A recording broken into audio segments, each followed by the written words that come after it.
With Mr. Review, we spring into action with breaking reviews.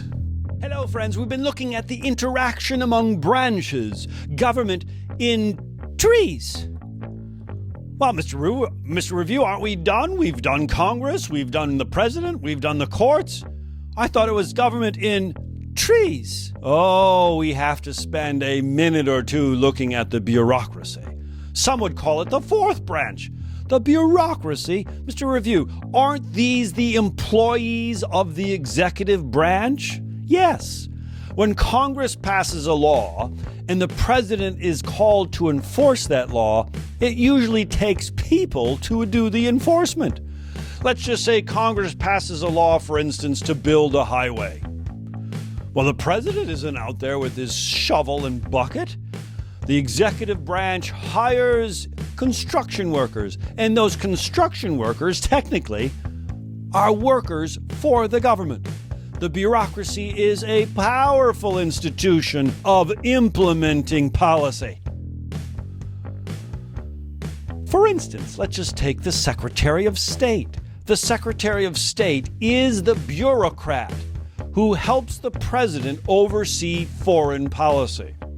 The president says, I want a peace agreement in the Middle East. While the Secretary of State, along with his or her thousands of assistants, write a policy of peace. And then the State Department, through the embassies in the Middle East, help enforce the policy of peace. And then, if there's some sort of violation of that policy, the Secretary of State, with the minions of people that work for him or her, help interpret what that peace policy should be. Wait a minute, Mr. Review. It sounds to me like the bureaucracy functions all three branches, all three functions of the three branches. The bureaucracy can write laws, enforce laws, and to interpret laws, just as the Congress, the president, and the courts do. Ooh, this makes the federal bureaucracy extremely important and powerful. Bureaucracies also give information to the Congress. You'll see them testifying in front of Congress all the time. Secretary of State, what's going on in the Middle East peace process? And the Secretary of State comes before the Congress to testify. We also know that members of the bureaucracy, the executive branch, form alliances with committees in Congress and with interest groups. Remember, we call those iron triangles.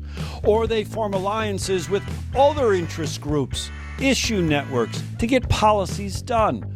Do you think a Middle East peace initiative happens in a box?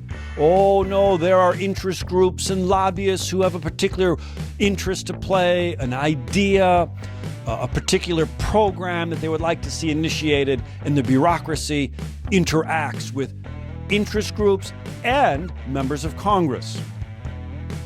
Well, how do I become a bureaucrat? Many of them, it's through patronage, appointed by the president. But let's just take our current bureaucracy today. Over 3 million bureaucrats, 3 million people work in the executive branch of the United States government. Less than 5,000 are actually appointed by the president. The rest are career civil servants. Someone might say, I've worked in the State Department my whole life, for 45 years. I've been working on a Middle East peace plan for 45 years. With Democratic presidents, Republican presidents, and then another Democratic president, and then another Republican president, for 45 years. Oh! The advantage of this, of course, is our bureaucrats become specialists. They're professionals. They're not just some political hack. We don't want our peace process done by someone who last week was doing something else. Specialization and professionalization, but also we would like to think some sort of neutrality. We don't want our mailman to be a Democrat and say, I'm only delivering the liberal mail. No, we would like them to be neutral. Oh, the bureaucracy. When studying when studying the bureaucracy, pick one as an example.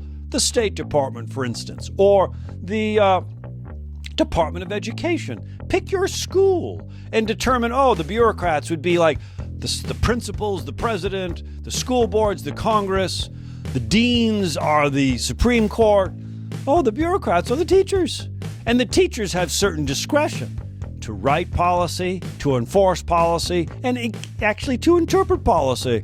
But sometimes teachers join in coalitions with other teachers to get things done. Or sometimes that teacher misses class because he's in a meeting with the principal. These are issue networks and iron triangles. The bureaucracy. If we want something done in government, don't look to the president. Look to a bureaucrat. Springing into action with breaking reviews.